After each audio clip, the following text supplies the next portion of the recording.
Michael's days grew darker as Grace's behavior got worse. With no job and little money, he struggled to take care of his family. Grace kept spending too much, pushing them closer to being broke. Her actions made Michael feel sad and alone. Michael tried to talk to Grace, but she always said the same thing. "Since I am the one providing for this family, you have no choice, Mr. Jobless Man," she would say. She even brought other men into their home. Michael felt hurt and regretful every day. Meanwhile, Faith's life was very different. She was happy with Prince Obi, who supported her healing work. Their twin boys grew up in a loving and respectful home. Faith was always filled with joy and faith in God. Michael often thought about Faith and their past. He wondered how his life could have been better if he had made different choices. He wanted to fix his mistakes, but it seemed very hard. One day, while searching for a job, Michael walked through the busy streets. He was tired and his clothes were old. Suddenly, he heard a familiar voice call out his name. "Michael, is that you?" He turned and saw his old school friend, John. They hugged, and Michael cried as he told John about his problems. John listened carefully. "Michael," John said, "I have a company, and we need someone reliable. Would you like to work for me?" For the first time in months, Michael felt hopeful. He accepted John's offer and started working. He began to earn money, paid off debts, and fixed his home. He started feeling better about himself. Grace noticed the changes in Michael. He left for work every morning with energy, and their home was less stressful. She started being nicer to him. One evening, she cried and said, "Michael, I am so sorry for everything. It was the devil's work. Please forgive me." Michael saw the regret in her eyes. Even though it was hard, he remembered the love they once had. He decided to forgive her, hoping they could rebuild their family together. One day, Lizzie, Michael, and Grace's daughter fell seriously ill. She was rushed to the hospital, where the doctor informed them that Lizzie needed a blood transfusion immediately. Michael, without hesitation, told the doctor to take his blood. "Doctor, take mine," Michael insisted. "I'll do anything to save my daughter." The nurses quickly took a sample of Michael's blood for testing. After what seemed like an eternity, the doctor returned with a puzzled expression. "Mr. Michael, I'm afraid your blood isn't a match for Lizzie," Dr. Aid said. Michael was stunned. "How can that be?" "Are you sure?" he asked, his heart racing with worry. "Yes, I'm certain. Your blood type does not match Lizzie's," the doctor confirmed. Michael turned to Grace, who was sitting beside him. Her face went pale, and tears began to well up in her eyes. Sensing that something was terribly wrong, Michael pressed her for an explanation. "Grace, what's going on? How can this be possible?" he demanded. Grace broke down, sobbing uncontrollably. "Michael, there's something I need to tell you. It's something I've kept hidden for a long time." Michael's heart pounded in his chest. "What is it, Grace? Tell me now." Through her tears, Grace confessed, "One of my sugar daddies got me pregnant." "Lizzie isn't your daughter, Michael. I'm so sorry. I never wanted you to find out like this." Michael felt as if his world had been shattered. Anger, betrayal, and heartbreak surged through him. He couldn't believe what he was hearing. "You lied to me all these years," he shouted. "How could you do this to me, to our family?" Grace cried harder. "Michael, please, I was scared. I didn't know what to do." But Michael couldn't bear to look at her. He felt as though everything he had worked for, all the love he had given, had been based on a lie. When they got home, Michael's face was set in grim determination. "Pack your things and leave," he said coldly. "I don't ever want to see you again."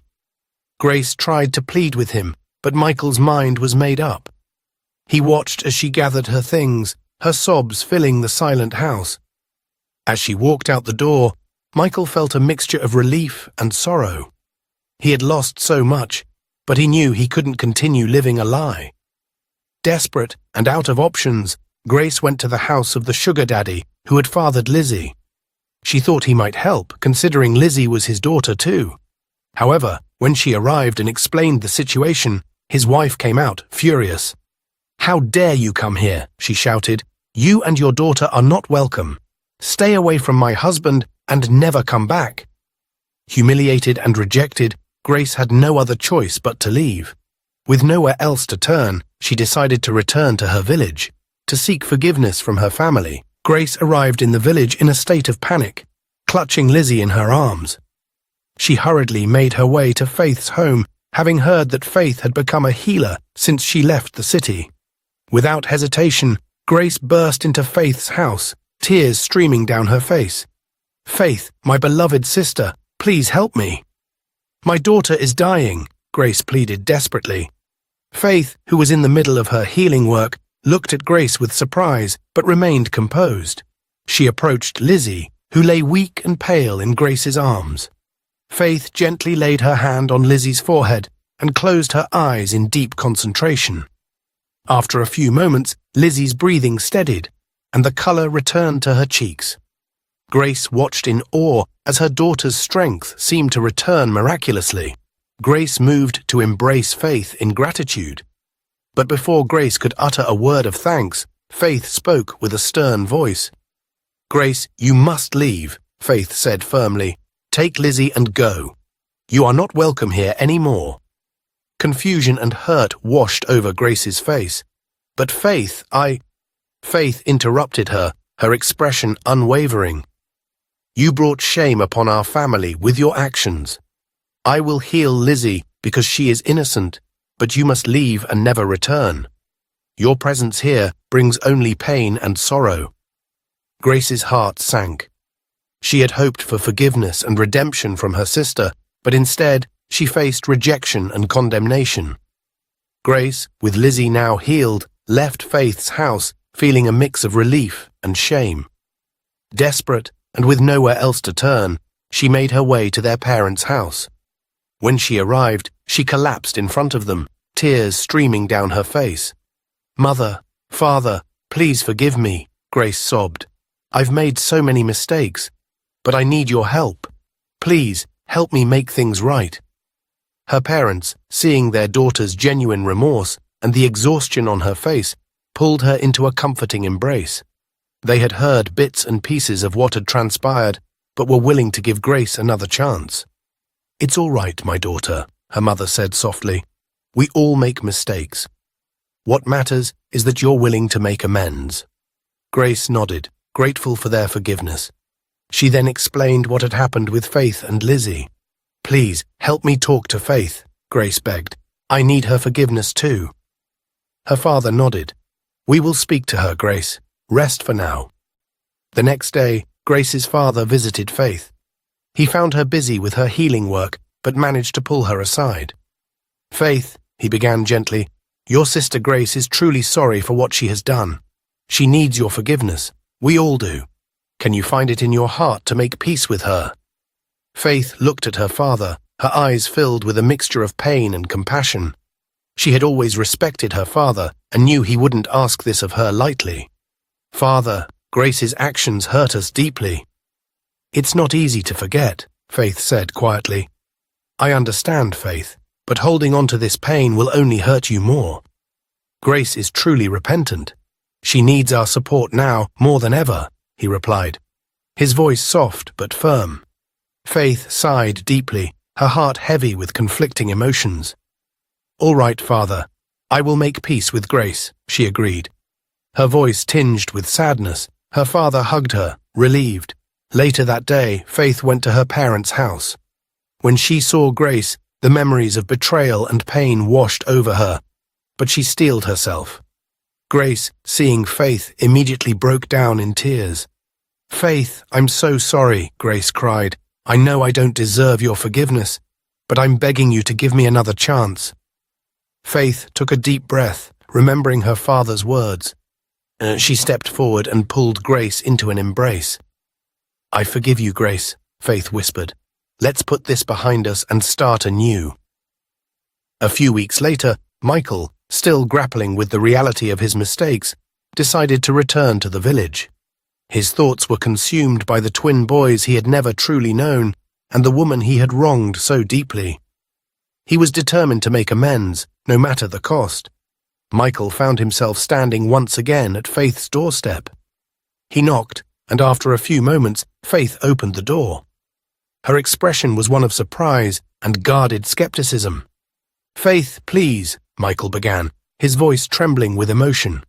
"I'm not here to cause trouble. I just want a chance to talk." Faith crossed her arms, clearly wary. "What more could you possibly have to say, Michael?" Michael took a deep breath, gathering his courage. "I know I don't deserve your forgiveness, but I need you to understand how sorry I am for everything I did. I was a fool, and I hurt you more than I can ever make up for. But I want to try.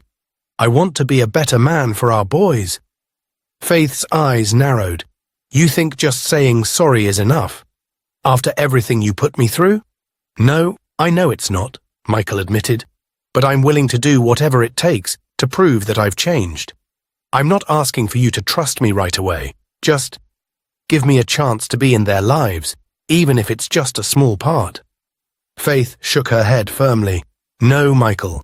You lost that right the moment you decided to betray and harm me. My boys are happy and safe, and I will not let you disrupt their lives. You need to leave and never return. If you come back, my husband, the Crown Prince, will lock you up." Michael stood there, stunned. "Faith, please, just one chance." But Faith's expression remained resolute. "Leave, Michael, now."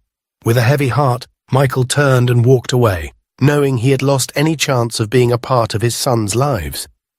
Soon Grace found herself slipping back into her old ways. She began reconnecting with married men in the village, returning to her previous lifestyle. The villagers started gossiping behind her back, shaking their heads in disappointment. "Did you hear about Grace?" One woman would whisper to another at the market. "Yes, it's a shame. She was doing so well, and now she's back to her old ways," the other would reply. Grace's actions did not go unnoticed by her family. Her parents, who had welcomed her back with open arms, were devastated to see their daughter fall into the same destructive patterns. Her mother confronted her one evening, tears in her eyes.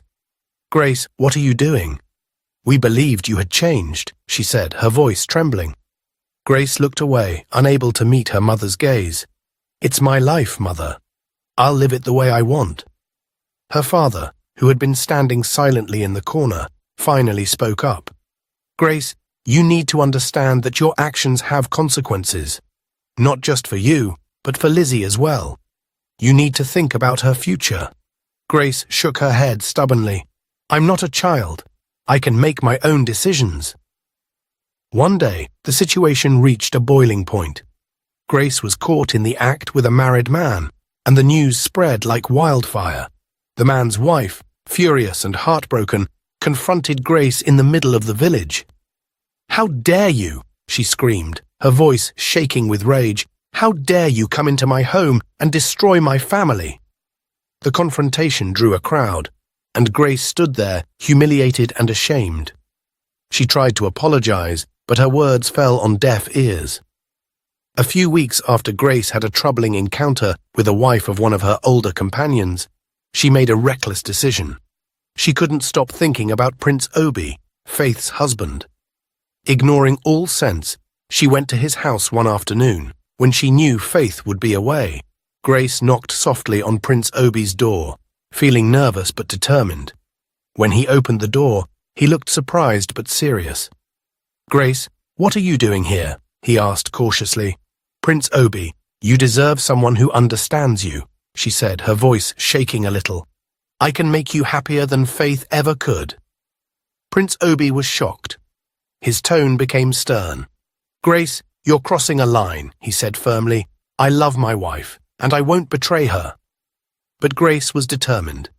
"How can you love a woman who has 2 sons from another man?"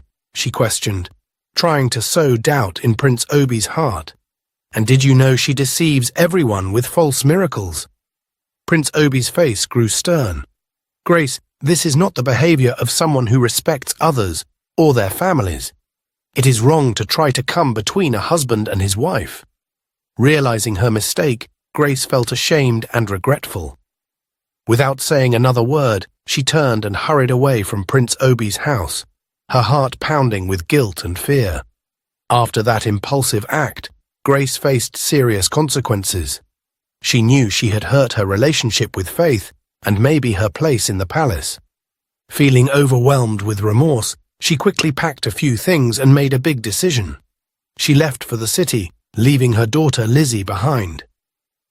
In the busy city, Grace tried to forget her troubles. She went back to her old habits, seeking comfort with rich older men who could distract her from her guilt. Fancy trips, expensive gifts, and short moments of happiness became her way of coping. But among all this glamour, Grace met a young man who was different. He saw beyond her mistakes and treated her kindly. As they got closer, Grace began to see a chance for a better future with love and stability, far from her troubled past. However, Grace didn't know that this young man was a ritualist. He seemed caring and understanding at first, but as time passed, Grace started noticing strange things about him. He would disappear for hours without explanation and often received mysterious phone calls late at night. One day, while cleaning his apartment, Grace stumbled upon a hidden compartment filled with strange objects, charms, bones, and other oddities she couldn't understand. Her heart sank as she realized the truth. The young man she loved was involved in rituals and practices she could never condone. Fear gripped Grace's heart as she grappled with this shocking revelation. She felt betrayed and deceived, not only by him, but also by her own choices. How could she have been so blind? Guilt and regret flooded her thoughts once again, knowing she had exchanged one troubled path for another. Grace, overwhelmed by the unsettling discovery about the young man she had trusted, hurriedly gathered her things and left his apartment before he returned. Heart heavy with disappointment and regret, she fled to her village, seeking solace and forgiveness from her parents.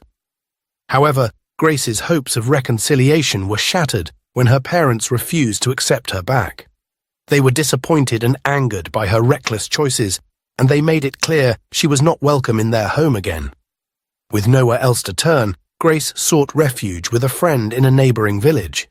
Her friend welcomed her with open arms, offering her a place to stay.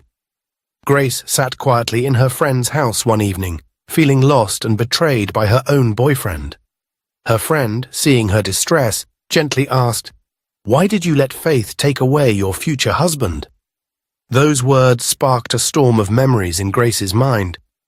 She remembered when Prince Obi had been her friend when they were younger. Now he was married to Faith, her own sister. Anger boiled inside Grace as she remembered how Faith had once had an affair with Michael, which led to her having his twin boys. "No, I can't let this go," Grace muttered to herself, feeling determined. "Faith took everything from me. Now it's my turn to take her place." Her friend nodded in agreement. "I agree with you, Grace. You can't let your wicked sister take what rightfully belongs to you. We must fight this battle to the end, and we shall win. I am solidly behind you, my dear friend." Grace felt a surge of strength from her friend's words. With a firm resolve, she decided to return to their village. To her surprise, when she arrived, Faith welcomed her with open arms, willing to start a new life. Living in the palace with Faith and Prince Obi, Grace was determined to prove herself. She pretended to have changed, winning their trust day by day. Secretly, she planned her revenge, believing this was her chance to make things right. The days turned into weeks. Grace carefully executed her plan. One day, Grace saw her chance to sow doubt in Prince Obi's mind. She approached him and said, "Prince Obi, I need to tell you something important. Faith is not who you think she is. She visits a native doctor to get her powers. She is deceiving everyone, including you." Prince Obi was shocked and angry. "Grace, how can you say such things about your sister? Faith is a good woman and I love her dearly. I don't believe your lies. If you continue to spread such stories, you will face serious consequences." Grace pretended to be hurt, but inside, her determination only grew stronger. Prince Obi, troubled by Grace's accusations, decided to tell Faith. "Faith, Grace told me some disturbing things," he said. She claims you visit a native doctor for your powers and deceive everyone. Faith was shocked and heartbroken. Tears streamed down her face as she confronted Grace. Why don't you ever change, Grace? Why are you like this? Why do you want to spoil my marriage? What kind of an evil sister are you? Grace started crying, overwhelmed by guilt and shame. I am so sorry, Faith. It's the devil's work. Please forgive me. I need deliverance. Please help me, my dear sister. Help me. Faith, with tears in her eyes, prayed for her sister, thinking it would change her. Grace, you are being used by the devil. I will pray for you. You need deliverance. But Grace had more wicked plans. A week later, she decided to visit a native doctor to find a way to harm Prince Obi. However, the native doctor refused to help her. I can't do anything to harm the crown prince, he said. He is our future king. But Grace was relentless. She went to her friend, who took her to a faraway village. There, another native doctor gave them charms and warned Grace to be careful. Nobody should see you, he cautioned. If anyone sees you, you will immediately run mad. Grace sneaked back into the palace late at night, carrying the charms. As she was entering, a palace guard, who was checking the palace for security, saw her. Immediately, Grace started to run mad. She screamed and tore at her clothes, her eyes wild with fear. Everyone in the palace rushed out, including Faith and Prince Obi. Grace, in her madness, confessed everything, her lies, her plans, and her jealousy. She begged for forgiveness before running out into the street, still mad. Faith and Prince Obi were shocked and saddened by the turn of events. Prince Obi felt a mix of anger and pity. Grace, why did you do this? We could have helped you, he said, shaking his head. Faith, with tears in her eyes, prayed to God to forgive her sister. Grace's story became a cautionary tale in the village, reminding everyone of the dangers of envy and the importance of forgiveness and love. Despite everything, Faith and Prince Obi forgave Grace, understanding that her actions came from a place of deep hurt and jealousy. They prayed she would find peace and healing. Dear viewers, if you enjoyed this story and you want to see more captivating tales, don't forget to subscribe, like, share, and turn on post notifications. This way you'll be notified whenever we upload new videos. Thanks for watching, and stay blessed.